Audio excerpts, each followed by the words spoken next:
Vou aqui falar de grafite papo reto, que é uma comunicação feita nas ruas da forma mais livre possível, porque é ilegal. E sendo ilegal, eu posso, por exemplo, nessa foto, escrever: o Senado é uma suruba, mas o povo é que se fode. Então, é um jeito de você ter liberdade. Se eu fosse autorizado, eu não teria a chance de dizer o que eu penso. E foi nesse caminho que eu comecei a mostrar um pouco que eu quero fazer as pessoas mudarem a cabeça, porque as pessoas vivem na cidade. Isso aqui é o bairro que eu nasci, o Brooklyn, que eu respiro há 25 anos isso aí. Essa cidade cinza. Então você vê as pessoas paradas aí no trânsito, fechadas no mundinho delas. Você vê aí a desigualdade social ali dos complexos ali da Berrini e essa favela Jardim Edith, que inclusive foi despejado os moradores. Uma obra superfaturada dos políticos. Então você vê tudo isso aí e uma cidade cinza, né? Onde os muros são cinza, a fumaça é cinza, os prédios são cinza, o asfalto é cinza, a calçada é cinza, o céu é cinza e as pessoas estão ficando cinza. Porque as pessoas não se comunicam, elas correm individualmente, elas não pensam na coletividade. E eu comecei a pintar na rua para botar um pouco para fora essa minha angústia. Então eu vou mostrar agora um videozinho de como mais ou menos essa interação funciona, que rolou lá no Brooklyn. Vamos ver o vídeo. Repara aí o pedestre, ó. Ele é o único que está andando, o resto está tudo parado. Não acontece nada. Isso aí, ó, meu, é todo dia. O paulistano fica 2 horas e 43 minutos no trânsito por dia, em média. Olha lá, um bando de idiota, não está fazendo nada. E tem muita coisa acontecendo. Então eu escrevi ali no fundo, ó, você é um escravo do trânsito. É para a pessoa repensar as atitudes, é para as pessoas mudarem. E, como incomoda muita gente, a prefeitura vai lá e apaga. Mas como eu sou brasileiro, eu não desisto nunca, eu volto. E aí eu pintei isso aí incontáveis vezes, né, até virar um estacionamento de carros. Então, e você começa a analisar e começa a ver o retorno das pessoas. É incrível. Aquilo as pessoas estavam indo para o trabalho, aqui as pessoas voltando para o trabalho. E elas ficam mais tempo no trânsito do que com a família, ou mais tempo no trânsito fazendo do que coisas que elas gostariam de fazer, conversar com as pessoas. Então, um mundo muito individualista e eu comecei a criticar, a protestar, só que essas eram minhas ideias. E ao pouco isso foi mudando. Eu comecei a interagir com a cidade. Uma sinalização de estacionamento com um pouquinho de tinta pode dizer muita coisa. Uma saída, fazer as pessoas pensarem. Um pouquinho de tinta também, apagando uma comunicação do governo, que é quase um grafite também, se você for ver, uma pichação, né? Eu posso pôr lá, governo elitista de São Paulo, e as pessoas enxergarem ele de qualquer jeito. Isso aí foi em Higienópolis, bairro de luxo de São Paulo. Engraçado que um ano depois, os próprios moradores, isso aí é uma obra do metrô, teve aquele lance da gente diferenciada, fizeram abaixo-assinado para não ter metrô lá, porque ia atrair pessoas diferenciadas. Então, a gente já está atento a isso e eu vou interagindo. Por exemplo, já que tudo acaba em pizza, traz mais para cá que tem gente com fome. Isso aí foi feito em 2007, naquela favela que foi despejada e que hoje está construindo um prédio. E, por incrível que pareça, alguns meses depois que eu escrevi, pegou fogo na favela, os moradores foram despejados e a frase estava lá fazendo sentido com o resto que sobrou de 40 barracos, onde 200 pessoas ficaram desabrigadas. Simultâneo a isso, Renan Calheiros estava sendo absolvido, né? Ele e muitos fichas sujas que acabam na impunidade. Então eu fui lá e pedi mais dignidade, menos Renan, um pouquinho de tinta. Isso saiu em jornais, internet. Então uma coisa que eu começo na rua, mas continua na internet. Continua quando a pessoa lê, que está indo para a Berrini trabalhar, ela lê e vai contar para os amigos delas. Pô, olha o que eu vi. Por exemplo, a história do trânsito, tem uma pessoa aqui que tirou foto, ficou puta no trânsito, tirou a foto, interagiu e ela veio me falar isso hoje. Então esse retorno para mim é o que me estimula a sempre continuar, né, pintando, me arriscando, porque a gente acaba uma hora, a casa cai, né? Então, por exemplo, isso aí foi a Assembleia Legislativa, está ali no fundo, e a fonte do Ibirapuera do outro lado. Esse bloquinho eu pintei 13 vezes, e funcionou assim, eu pintava, eles apagavam, e aí que eu comecei a desenvolver essa história, de criar uma novelinha do diálogo, dos balãozinhos. Então, eu comemorei 1 ano de Cidade Limpa de grafite, o projeto, né, de pintar tudo de cinza a cidade, e suja de corruptos, porque os corruptos estavam lá, ficha suja e continuando pintando, e continuando lá. E aí, até que eu fui preso, né? E aí você assina crime ambiental. Eu sou um criminoso ambiental, para vocês saberem. Então, aí o que aconteceu? Essa parte de protesto começou a ganhar outro sentido. Por exemplo, tudo que eu mostrei agora, eu pintei ilegalmente. Esse também foi um trabalho ilegal, só que eu fiz numa comunidade. Então eu tive que pedir autorização para eles, apesar de que poderia dar a prefeitura, porque eles vivem lá embaixo do viaduto Mofarrege, né? É uma união de catadores. E aí, esse momento que eu tirei a foto, é o que eu falei, meu, e agora? O que eu vou escrever? Eu não queria só escrever o que eu pensava. queria dizer o que eles pensavam. E eu vi que como eu poderia ajudar é deixar uma frase, por exemplo, aceita-se doações de materiais recicláveis e artigos em geral. E eles passaram a receber mais doações, então uma utilidade pública, em vez de estar tudo cinza. E, do outro lado, eu escrevi, se político corrupto fosse reciclável, nós estaríamos ricos. Isso é foda. Obrigado. Mas pior que eu estou errado, essa frase não faz sentido nenhum. Um catador, um dia que eu estava pintando uma carroça, falou, Mundano, você está completamente errado, você não manja nada de reciclagem. É mercado, Mundano. Tem muito político corrupto, o preço que cai lá embaixo vai valer menos que papelão. A gente vai aprendendo, a gente acha que não sabe, que manja das coisas, e a rua te surpreende, é foda mesmo. E aí, mas eles estavam meio assim, pô, você vai escrever isso, os caras não vão gostar. E, bom, apagaram de cinza, né, como todos os trabalhos que eu vou mostrar aqui. E o que acontece? Aí eu fui no Street View para ver se eu conseguia a imagem dele cinza, né? Foi aí que eu encontrei aí uma alteração, feita em amarelo. Eles mesmos devem ter sofrido uma advertência, e eles escreveram lá, preserva a natureza. Então eu estava dando a voz mesmo para eles, mas infelizmente ficou tudo cinza. E falando em cinza e sujeira, aí está os pichadores eleitorais, né? Os grafiteiros que pintam a cidade nas épocas de eleições e eles podem, a gente não. Mas diferente do grafite que eu tento fazer, o deles não tem conteúdo, só está escrevendo aí puro ego, fazendo propaganda sem conteúdo, né? Outro caso aí do nosso companheiro Maluf, né, que todo mundo gosta, o ficha limpa, e está sempre impune. Isso aí, por exemplo, eu estava desde 2006 nas ruas, enquanto os meus grafites estavam sendo apagados. Então eu fui lá pintar lá para ver se pelo menos ali durava. Né? Aí escrevi lá, uma frase popular, né? Esse ano vou voltar nas putas, já que nos filhos não deu certo. Para variar foi apagado, né? Para variar, apagaram. Isso foi o que eu fiz nas eleições de 2008. Agora eu vou mostrar num vídeo que eu fiz em 2010, né? Que é reciclar as propagandas eleitorais. Pode passar o vídeo. Porque eu só usei propagandas eleitorais irregulares, né? Elas ficam atrapalhando a visão do trânsito, né? E elas estavam em horários e locais errados, pela lei, né? E sequestrei todas as placas. Levei para casa e comecei a pôr na rua. Alterando as placas, né? Dizendo alguma coisa, porque só tem o nome deles. Então lá, quem votou no Tiririca sabe que pior ainda fica. Eleitores tiriricas. E comecei a interagir com isso, e o Tiririca foi o mais votado, né? Então a gente vê toda essa confusão acontecendo e eu tento me expressar. E agora, mudando, né, eu estava falando dos corruptos, agora vamos falar de quem é honesto e quem faz a reciclagem. Os verdadeiros agentes ambientais da cidade, que são os catadores. Eu tenho um projeto de dar a voz para eles, tirá-los da invisibilidade. Então, eu pintei 141 carroças aí pelo mundo, a maioria em São Paulo. E, puto, o que eu aprendi com esses caras? Eu aprendi a ver o lixo com outros olhos, olhar a cidade com outros olhos. E descobri que não existe lixo, tudo é aproveitado.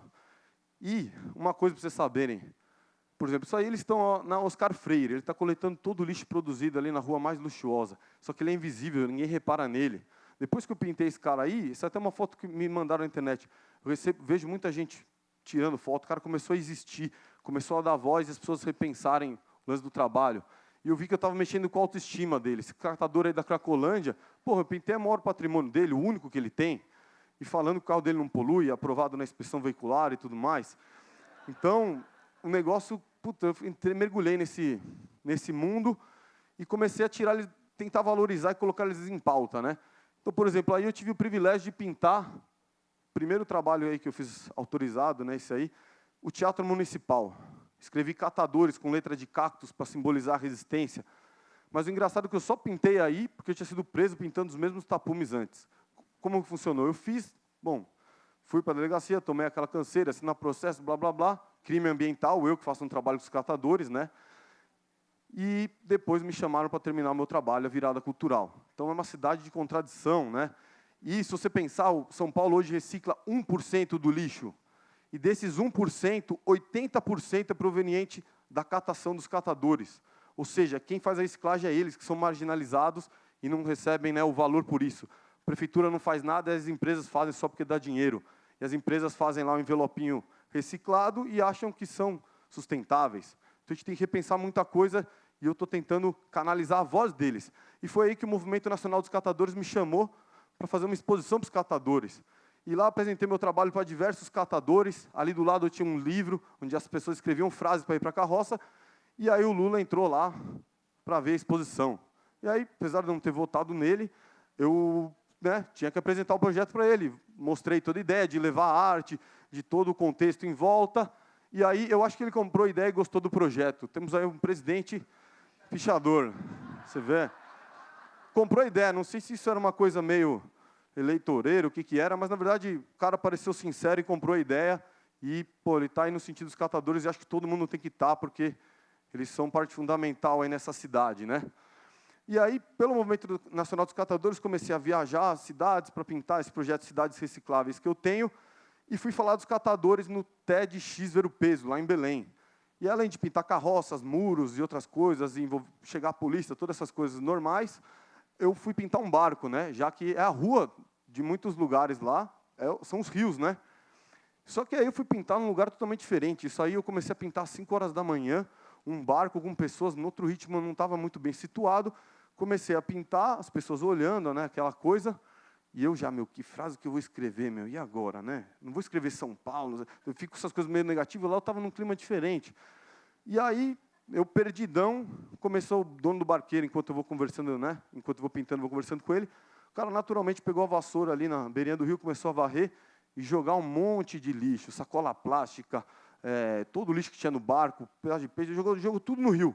Eu falei, isso aí é o seu rio, cara, você tira o alimento daí.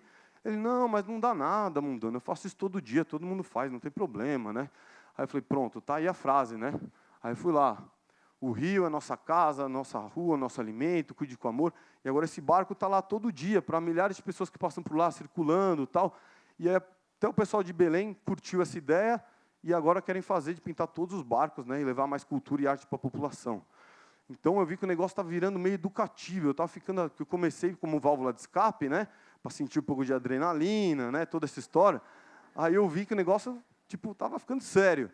Aí um post aí num blog de sustentabilidade, surgiu esse comentário, né, que uma menina aí estava numa sexta série, estava tendo uma aula lá no Rio Grande do Sul, e estavam estudando a minha obra como função social. Eu falei, fudeu, e agora? Eu que fazia na brincadeira, claro, é um negócio a sério, eu sei a importância, mas aí eu comecei a abrir os olhos, aí, né, o negócio ficou diferente. Aí eu parei primeiro, né, o que eu fiz? Comecei a protestar, né, criticar, fazer as pessoas pensarem. Depois eu fui lá e comecei a dar voz para as pessoas, né, os catadores, as comunidades, o barqueiro, então tudo, essa parte mais educativa. E eu vi que eu não fazia nada sozinho, o negócio era o barqueiro que me falou a resposta, né? Então aí eu comecei a chamar todo mundo para a rua, porque na rua é o lugar democrático, mais democrático que a internet, porque você não está lá, né? Então, por exemplo, aí eu comecei a ouvir o que as pessoas tinham a dizer. E aí eu sei que aqui tem muita pessoa com boa ideia, vocês estão aqui por causa disso. O TED pede que ideias boas merecem ser espalhadas, né? Eu digo que as ideias têm que ir para a rua, as boas ideias. Então, vocês estão inspirados aí por diversos palestrantes. Todo mundo recebeu um adesivo desse. Eu peço depois que vocês escrevam as suas frases, uma mensagem, uma boa ideia, e colhem na rua para continuar progredindo, né? E aí, por exemplo, eu comecei a fazer comunicação, por exemplo, Marcha da Liberdade, milhares de pessoas na rua, eu gosto disso. Eles não tinham uma faixa decente. Falei, vou fazer a faixa para vocês. E comecei a comprar essa coisa mais coletiva, né? Vi que o negócio não ia fazer sozinho, colocando minhas ideias. Era chamar a coletividade. E aí, na Marcha da Liberdade, eu levantei outra bandeira que merece ser lembrada. O Zé Cláudio e Maria, que foram assassinados por defenderem as nossas árvores.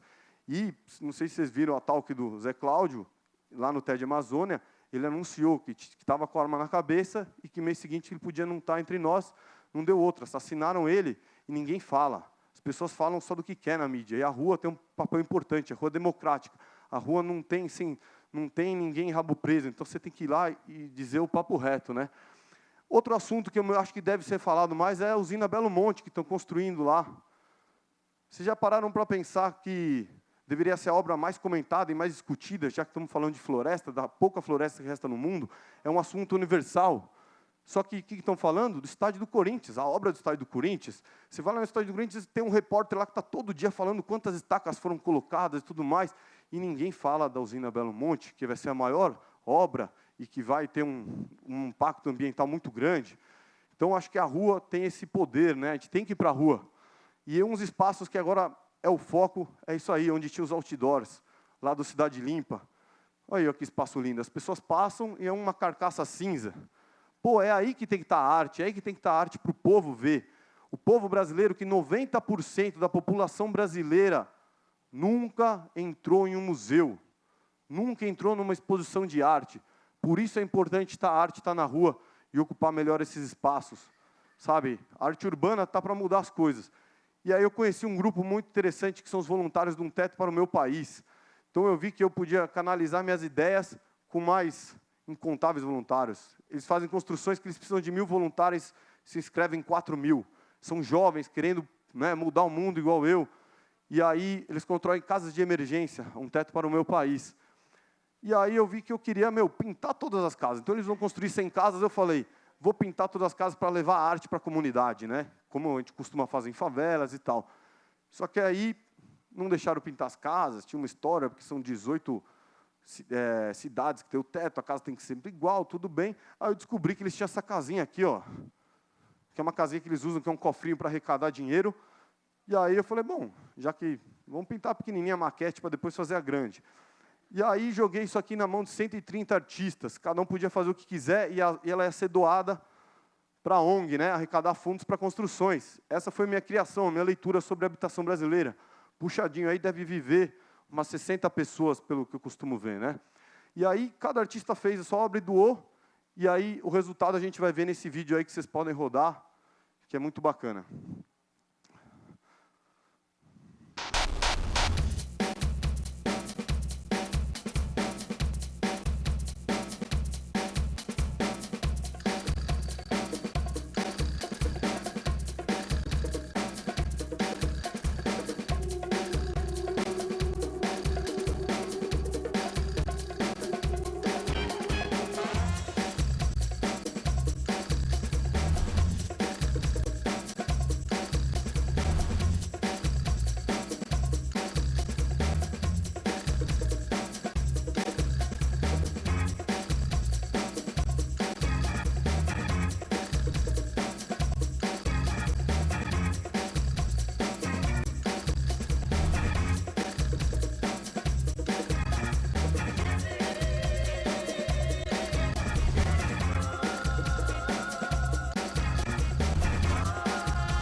Bom, vocês viram aí que, com a arte dos artistas urbanos, que são apagadas diariamente na cidade, foram construídas 32 novas casas, claro, com toda a ajuda dos voluntários. E hoje, nesse exato momento, tem 150 pessoas com um teto novo, uma perspectiva nova, né? E acho que esse que é o poder da arte, né? Uma arte que pode fazer algo mais, mas ninguém faz nada sozinho. Mas a grande questão é essa, né? Num país onde 90% da população, vou repetir, nunca entrou no museu ou numa exposição de arte, onde toda essa arte é apagada. Sabe as carroças que eu pintava, que eu achei que era o lugar que eu tinha maior liberdade e independência? Elas também estão sendo apagadas por ameaça de quem, né, fica sentido, quem aquela frase pega, os políticos mandaram apagar um monte de carroça minha de um depósito. Então essa arte, né, quem que é o criminoso? É o artista que leva a arte para a rua? Ou é o político, a prefeitura que apaga tudo de cinza? Quem é o verdadeiro criminoso? Quem deve ser preso, né? Isso aqui eu estou apagando, é desapego, é assim, eu vou voltar lá, eu vou estar nessa para o Catadores de novo esse ano, eu vou pintar tudo de novo. E é assim, não pode parar, tem que ser apetite, cara. É assim que eu quero terminar, ó. Mais arte na cidade e vamos para a rua. Boa, garoto.